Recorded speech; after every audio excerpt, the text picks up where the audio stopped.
Good morning. Welcome to our White House COVID response press briefing. Today, I'm joined by Dr. Walensky, Dr. Fauci, and Dr. Nunez-Smith. I want to first provide an update on our vaccination program. Over the weekend, Washington State became the 13th state to reach the milestone of 70% of adults with at least one shot. I spoke with Governor Inslee, who conveyed that despite their great progress, the continued work needed to move the state back to normal. He, after all, governs the state where most of us witnessed the first major coronavirus outbreak last year, and I conveyed our complete support for the steps he's taking with regard to how he is managing the public health actions to bring the state back in as safe a way as possible. Now, every state has the ability to do what has been done in these 13 states, but there's no doubt that it takes work. That's why last week, we launched the National Month of Action to help more states reach that milestone and get more people vaccinated. Over the weekend, volunteers across 45 states completed more than 500,000 phone calls, door knocks, or texts. The First Lady and Dr. Fauci visited a vaccination clinic in New York City where they met Annette, a 92-year-old woman who was there because her grandson convinced her and drove her to get the shot. If you don't have someone in your life to do that, don't worry. You can text your zip code to 438-829 and get a free ride to and from a vaccination site. Uber and Lyft have already completed more than 150,000 free rides to help Americans get vaccinated, and this program will continue until July 4. And Dr. Nunez-Smith will have a further update on making transportation even more broadly available. Now, according to our surveys, many people say they would get a vaccine if they were able to do so around their working hours. So, we are very pleased that effective immediately, the American Hospital Association has launched the capability to bring vaccinations directly to people's workplaces through their member hospitals. Employers can now email COVID-19 at aha.org, and your business will be connected with a local provider who can work with you to host an on-site pop-up clinic and usually make it happen in a matter of days. Many states and many businesses have launched incentive programs, and anecdotal reports are emerging that many of these are working well. Look at Jonathan Carlisle, an Amazon delivery driver from Toledo, Ohio. Here's what he said about getting vaccinated, and I quote, "I kept hemming and hawing about it, and I work all the time. When this Vaccination thing started, I immediately went down there and got it. It pushed me over the edge." Today, Jonathan Carlisle is on his way to being fully vaccinated. And he's a millionaire because he also won Ohio's Vaccination. Safe from COVID and a millionaire. And Jonathan, it doesn't stop there. You're also eligible for a free beer from Anheuser-Busch on July 4. What a great country. And that's before even considering that Dr. Fauci and his team at the National Institutes of Allergies and Infectious Diseases helped invent and invest in the mRNA platform over the last 2 decades so that we would be ready in case the worst should happen. Jonathan, that's how you got your vaccine in the first place. So thank you, Dr. Fauci. Finally, many Americans say they will get vaccinated if one thing happens. They have a chance to talk to their physician and get their questions answered. So call your physician if you want to know if you should get vaccinated. And if you don't have one, call a local hospital or clinic. Rather than wait for the call, the people at a company called Centene, an insurer that disproportionately serves lower-income Americans, is initiating something highly innovative that I hope people follow, and so do they. They will launch a campaign to conduct vaccination education and outreach to 25 million Americans. More than half of them will get a call directly on their phone. And when Centene reaches someone who's unvaccinated, they will connect them to their physician directly and help them arrange an appointment. And Kaiser Permanente is conducting a similar approach. through email, texting, and direct mail. We do hope other organizations with broad reach directly into patient populations like this follow their lead and contact people who are at risk because they don't have a vaccination and talk to them about the benefits of vaccination. These are all great examples about how this is not an effort to 70% that is being done by the government. It is being led by the American people and by constituents all around the country. Since today is my last briefing and tomorrow is my last day in the White House, I want to close by saying what a pleasure it has been not only to serve on the president's COVID response team, but to be able to help lead these briefings. We've aimed to follow the example of the president by presenting clear, straight answers to the best of our ability in a view of what we are seeing, whether the news is good or bad. It has been an honor to serve as part of an administration committed to working day and night until Americans are able to feel safe again from this pandemic, that the pandemic becomes highly manageable, that the economy is flourishing, and that we are on our way towards vaccinating the globe.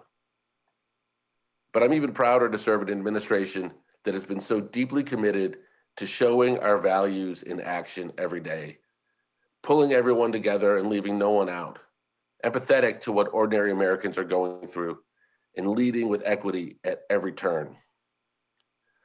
Even as so much of what we cherish is returning, we cannot let our progress be a reason for taking our foot off the pedal. Threats remain. We must push harder so more Americans can return to normal life and the peace of mind that comes with being vaccinated. And with that, I'll turn it over to Dr. Walensky. Thank you, Andy. Please know you will be dearly missed in this venue and across. Good morning to everyone. I'm pleased to be back with you today. As far as the data, yesterday, CDC reported just over 10,000 new cases of COVID-19. Our 7-day average is 13,277 cases per day, and this represents yet another decrease of nearly 30% from the prior 7-day average. But most importantly, a 94% decrease from COVID-19 cases since January of this year, and the first time that the 7-day average of cases has been less than 15,000 since March 27th, 2020. In other good news, the 7-day average of new hospital admissions is just a bit over 2,200. That is a decrease of 83% in hospitalizations since January 9th of this year, when we peaked at over 16,500 average daily admissions. And finally, the 7-day average of daily deaths remains at 379 per day. It gives me so much hope to report these declines in cases, hospitalizations, and deaths. It is in part a result of our ongoing efforts to vaccinate so many Americans. Each week, there are more and more data to demonstrate the impact of vaccination has on preventing disease and moving us out of this pandemic. Today, CDC published an MMWR that demonstrates how high vaccination coverage in older adults in the United States has served to reduce COVID-19 cases and severe outcomes. In this new CDC study, we looked at the rates of cases, emergency department visits, hospitalizations, and deaths across all age groups, both before and after the COVID-19 vaccine was available, from December 2020 to May 2021.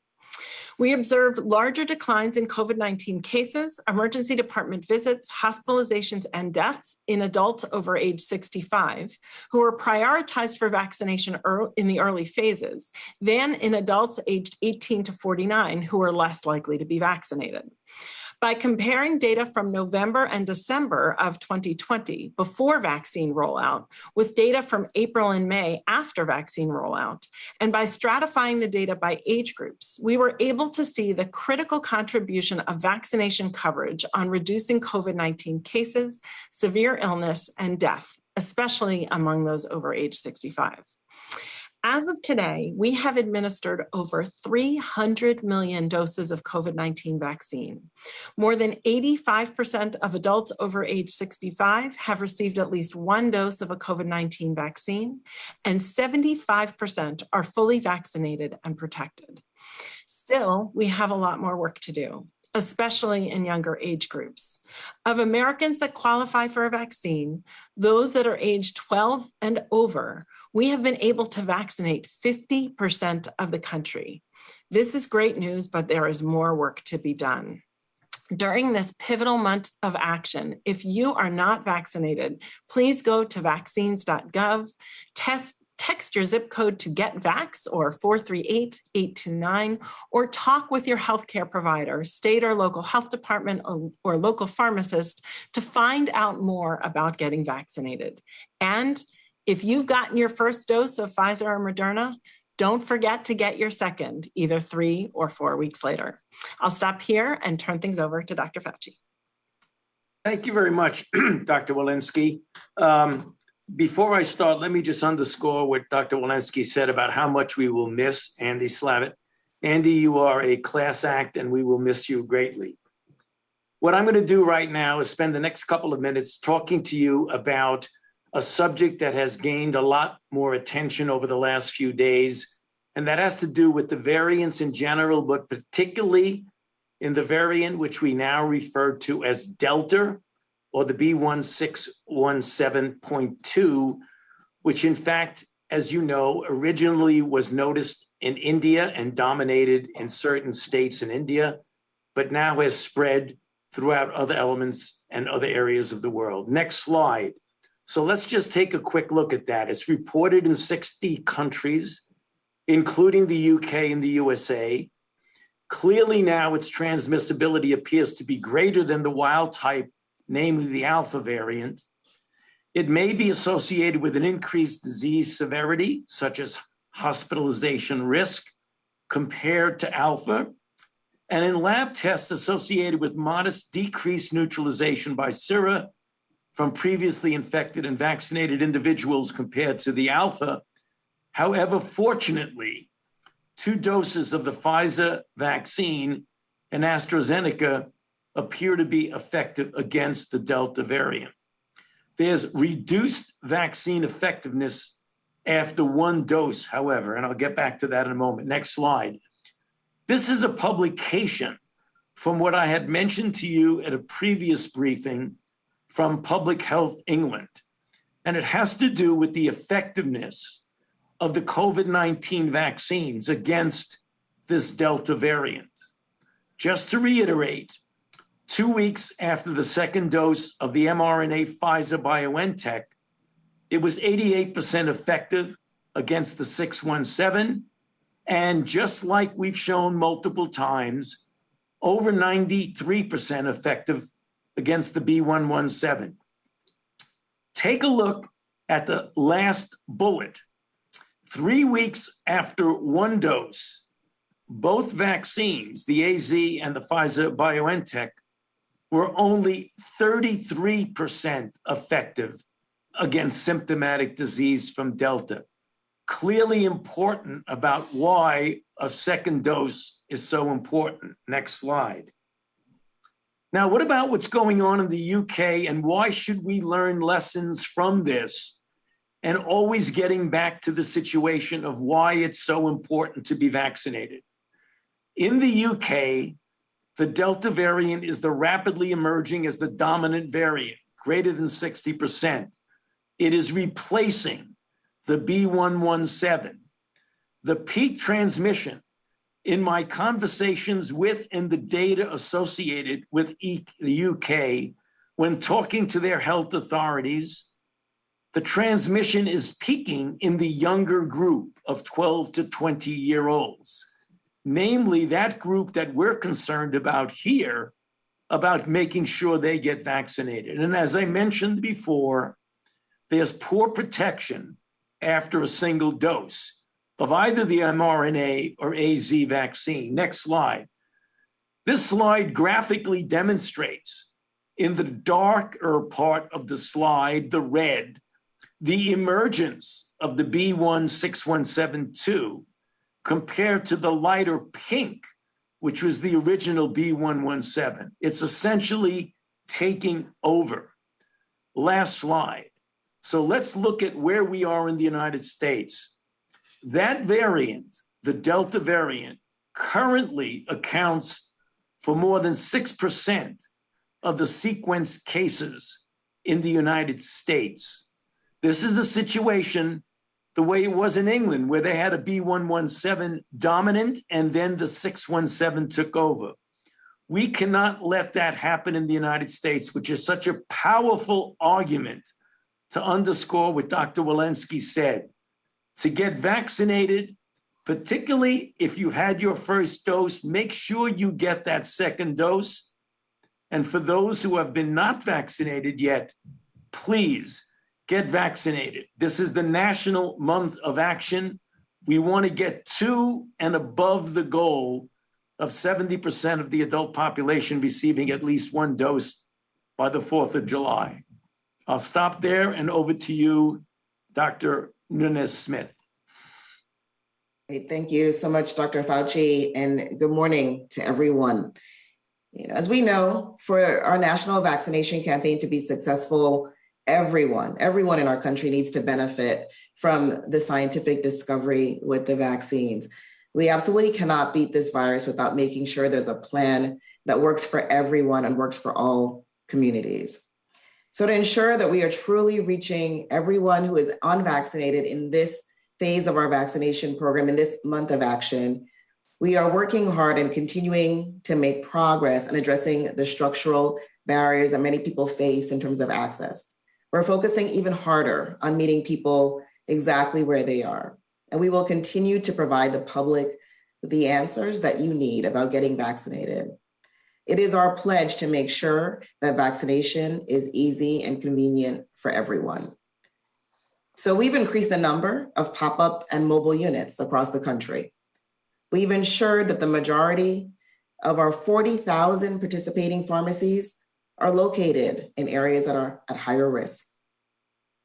We understand not everyone can operate on a 9-to-5 schedule, as Andy said. So pharmacies are now accepting walk-in appointments and have extended their hours. Starting this week, thousands of pharmacies nationwide will stay open late every Friday in June and will offer the services throughout the night to make sure individuals can get their shot. We already see the difference our pharmacy program is making to close the equity gap. Over the last 2 weeks, half of pharmacy doses have been administered to people of color. And our community health center program remains another trustworthy, available option for neighborhoods across the country. They are also closing the equity gap. About 70% of shots through the federal community health center program have been administered to people of color. Still, when talking to those who are unvaccinated, I often hear many of the same reasons for why they have yet to get a shot. Many people have concerns about missing a day of work, about paying for childcare, or about how they will travel to and from a vaccination site. For individuals and communities facing greater degrees of socioeconomic disadvantage, those who can't afford to miss a day or two of work, they can't afford unplanned, unexpected childcare or travel expenses, risking a shockwave through a family's finances is just not tenable. So the COVID-19 response team has focused on addressing each of these barriers: paid time off, childcare, and transportation. First, last month, the president announced a tax credit to fully reimburse employers, those with fewer than 500 employees, that provide paid time off for vaccination and any side effects. And he called on every employer in the country to do the same. And second, last week, the president announced that through July 4th, the nation's largest child care providers will offer free child care to parents and caregivers getting vaccinated and anybody recuperating from vaccination. The Department of Health and Human Services also issued guidance encouraging all states to use funding from the American Rescue Plan to support local and home-based providers who want to join the effort. And third, Uber and Lyft providing free rides to vaccination sites through July 4th. And just today, the Department of Transportation announced that more than 350 transit agencies across the country are also offering free rides to vaccination sites. We want to give everyone in the country as many free transit options as possible by subway, bus, rideshare. There are multiple ways to get to and from your shot for free. And many of these public transit efforts are supported by the American Rescue Plan, which has provided more than $30 billion in support for transit agencies. And several of these transit agencies are in hard-hit and high-risk communities with lower vaccination rates. In Florida, the Jacksonville Transportation Authority has partnered with Agape Family Health to launch Wheels to Wellness, a mobile vaccination clinic using transit buses in areas with gaps in equity. Transit agencies in both urban and rural communities across the country have also waived fares to vaccination sites. In rural South Central Texas, Spartan Public Transit has provided free bus rides to appointments and assigned staff to help residents find the nearest vaccination site accessible by transit. And since April, Pueblo Transit in Colorado has offered free bus rides for all residents to the FEMA Community Vaccination Center at the Colorado State Fairgrounds. These local efforts are incredible, and we encourage everyone in these communities, please take advantage of them. And today, we are calling on every governor and local leader across the country to ensure that your state, county, city, or town provides at least one free, accessible public transit and paratransit opportunity for your constituents during this month of action. And the Federal Transportation Authority will support your transit agency's vaccination efforts by awarding grants to cover 100% of these expenses. So as I said earlier, we absolutely cannot beat this virus without making sure there's a plan that works for all communities and for everyone to get vaccinated. We've made incredible progress.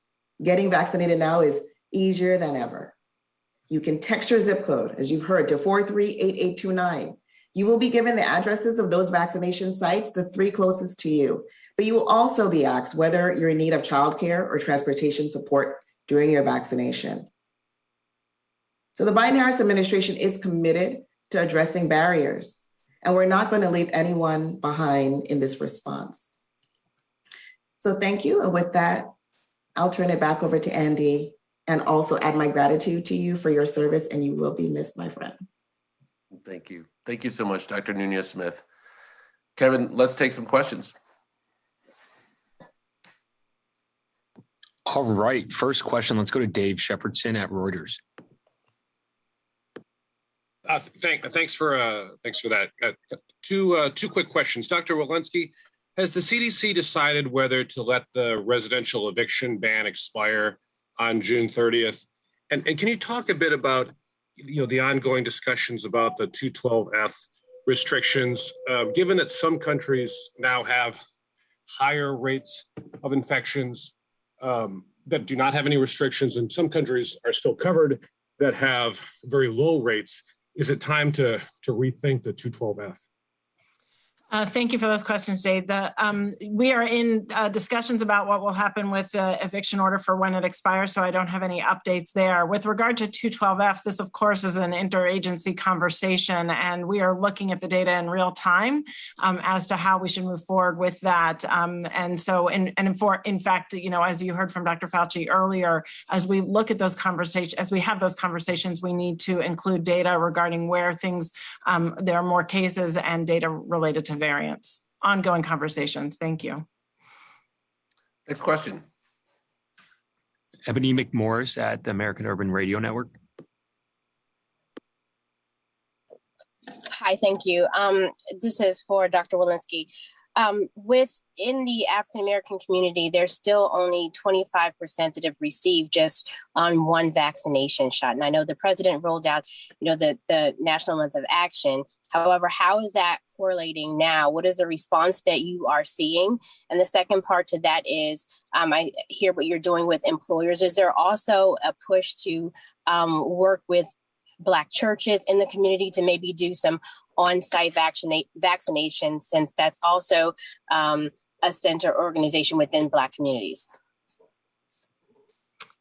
Dr. Nunez-Smith, do you want to take that, or you'd like me to? Yeah, I'm absolutely happy to speak to that. And thanks for the question. We remain, across the entire government, extremely committed and centered on equity in the response. We know that there is still much work to do, despite the progress that we've been discussing. To your first point around the numbers and the data, unfortunately, we still are dealing with challenges in the completeness of our data. So it's hard to know exactly in terms of those numbers, but we are pushing absolutely the comprehensive efforts to make sure that we meet people where they are, that we address all the structural barriers. And to your key point, that the partnerships are deep with community leaders, faith-based leaders, organizations. And so there are indeed efforts, and you're right, have been extremely successful in partnering with houses of worship, the Black Church. The president also announced a new initiative, Shots at the Shop, partnering with barbershops and beauty salons. So making sure that we connect people, it's easy, it's convenient, people have their questions answered. And maybe I'll just add that CDC has toolkits available for all of these local settings. If there's a faith-based organization that wants a toolkit for how to get engaged, we have those toolkits available. Same with community-based organizations. With regard to on-site vaccination, just to mention, Andy, as you said yesterday, I had the privilege of being with and Sunday with the First Lady when we visited the Abyssinian Baptist Church in Harlem. And as far as on-site vaccinations, in the basement of there, they had everything set up with registration, pre-counseling, vaccination, observation. It looked like a veritable clinic. And that was within the Abyssinian Baptist Church in the middle of Harlem. So it is happening in sight. Great. Let's go to the next question. Jeannie Bauman at Bloomberg. Hi, thanks so much for taking my question. Dr. Fauci, I was wondering, I know NIH is working on boosters for the B135, and I was wondering, given what you just were talking about with the Delta, if the lab is working on those boosters as well. As yet, there is not a trial that is specific in the sense of variant-specific boost. You know, we did it with others, but not that. Importantly, Jeannie, I want to point out that there are two ways to approach boosting. One is boosting against the original wild type for which a person was originally vaccinated, and the other is a variant-specific boost.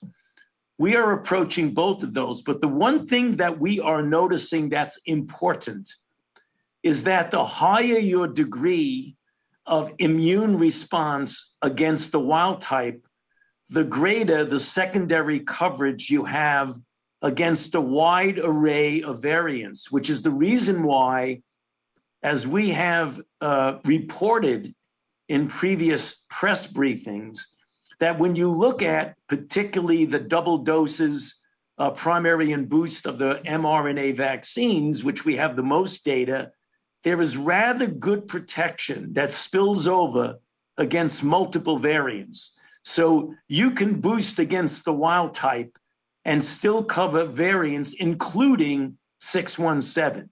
So the answer is yes, we're studying it definitely from a boost to the wild type. We haven't yet done a study against the 617, but I believe we will get protection heightened by a boost against the wild type. Right. Next question. Meg Tyrell at CNBC. Well, thanks. I wanted to ask about the release from Governor DeWine in Ohio yesterday. He said that there are about 200,000 doses of the J&J vaccine in the state, which will expire on June 23rd if they're not used. And he pointed out there's no legal way for them to share the vaccine with other states or countries. I just wondered if there are any solutions for that if the state itself can't use those doses to get them to a place that could use them before they expire. And separately, I also wanted to ask just for some reflection on the importance of trials in kids under age 12, with Pfizer starting its phase 2/3 in kids ages 5 to 11 today, and the fact that they're testing such lower doses, 10 micrograms, and then for even younger kids, 3 micrograms, which is a third and a tenth of the adult dose. If you could just comment on the significance of that lower dose for kids and the significance of these trials in general. Thanks. So why don't I take the question about Ohio, and Dr. Fauci, if you don't mind, to take the question about the dosing and the trials for younger children. So look, our first goal and our first opportunity is that every dose that's been ordered by a governor in a state gets used. There are plenty of people across the country in every state that still haven't been vaccinated, that are eligible, that are at risk and need to get vaccinated. There is a very, very small fraction of doses that have been sent out to states that will ultimately not be used. These will be fractional amounts and really will not have any significant bearing on our ability to commit to distribute vaccines globally. We are going to be distributing, as the president committed by the end of July, 80 million doses globally. And we have, as the president has said, we are going to make this country a hub of activity of manufacturing, distribution, promotion of vaccines in far greater numbers. So we would also, final small point is, would encourage every governor who has doses that they worry may be expiring to work with the FDA directly on the proper storage procedures as we continue to examine, as they continue to examine processes that will allow the doses to potentially last longer as they go through those trials. Dr. Fauci, do you want to take the other piece? Yes, thank you, Andy. A good question. The idea of when you're going from an adult trial with adult doses, we do standard, this isn't anything unusual, what's called an age de-escalation and a dose de-escalation study, where you actually go from 12 years to 9, 9 to 6, 6 to 2, and then 6 months to 2 years. And when you get down to the younger children, it is not at all unusual to diminish the dose, as you pointed out, when it goes down to 10, and then when you go down even lower to 3, which is entirely compatible with the way you do both age and dose de-escalation studies. Next question. Caitlin Collins, CNN. Thanks very much. Andy, just one quick question to follow up on what you just said. You said that the doses are supposed to be out, the 80 million, by the end of July. I just want to confirm that is supposed to be the end of June, right? And then my other question, just to follow up on the J&J doses, you said it's a small fraction that is set to expire, but the Wall Street Journal says it's millions of doses that are set to expire by the end of the month. So even if these states and these governors are contacting the FDA, what is the federal government's plan to make sure that, not even a single dose goes to waste? Yeah, so I believe you're right about June, and I may have been confused. So we'll make sure that we're straightening that out. Look, it's not realistic to expect that not a single dose will go to waste. I would tell you that a very, very small fraction of the doses that have been sent to states, that are in the hundreds of millions, will end up not being used. Remember, those doses were ordered by states, delivered by states, and should end up in people's arms. And we are working aggressively through this month of action and other steps to try to get those doses into arms. But inevitably, you would, in looking at this, Caitlin, you would choose speed over making sure that every single dose got into someone's arms and wasn't wasted. You would choose equity over making sure that there wasn't a single wasted dose. Those are values we've continued to prioritize, speed and equity, as the most important things. And that means that inevitably there will be situations where that will happen. Now, again, the FDA is looking at opportunities for continued storage. And we, of course, are continuing to look at opportunity for continued delivery of those doses. So my advice, you want to win $1 million, go get vaccinated, and we can use these doses.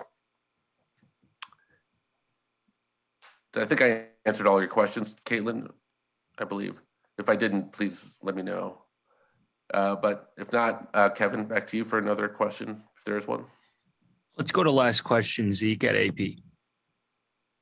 Thanks for doing this. I was hoping, Dr. Fauci, you might be able to weigh in on the potential consequences of the U.S. falling short of the president's 70% vaccination target by July 4th. Is there a practical impact for the country at large, and then specifically to those states and communities where the vaccination rate, isn't just close to 70, it's significantly short of that threshold? What are the real world impacts for those communities that have not been able to drive vaccination up? And then One follow-up to Andy. You just suggested that those were states ordered those doses, and it's it's on them to deliver. Are states not doing their part in some of these areas where the vaccination rate isn't high enough to get those doses in their arms? And is there more those states should be doing? Well, let me take the first part of it, Zeke. Good question. When goals are set, they're set to be able to stimulate us to get to that goal. If you don't meet the precise goal and you fall short by a few percent, that doesn't mean you stop in your effort to get people vaccinated. We have always held that July 4th is not the end of it. We want to reach 70% of the adult population by the 4th of July. I believe we can. I hope we will. And if we don't, we're going to continue to keep pushing.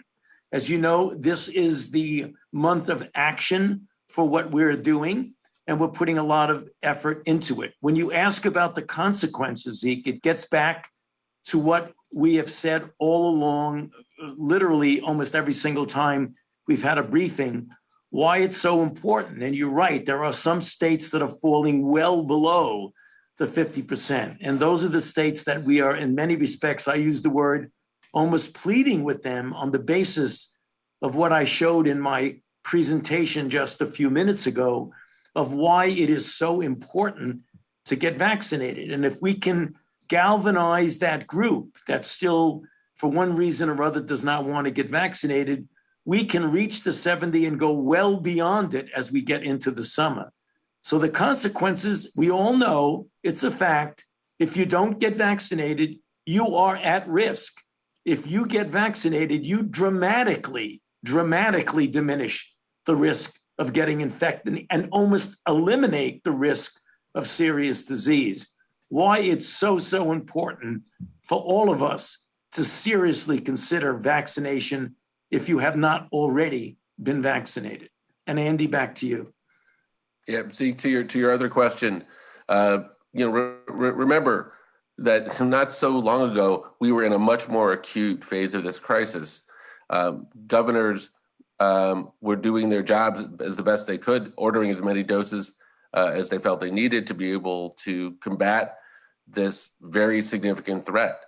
And as we've seen, the vaccines that have been distributed have done their jobs as they should. But in places where we haven't reached that goal yet, we remain very focused on helping those states. So I would not say that we feel like someone hasn't, quote unquote, done their jobs, Zeke. I would say we feel like it is hard work.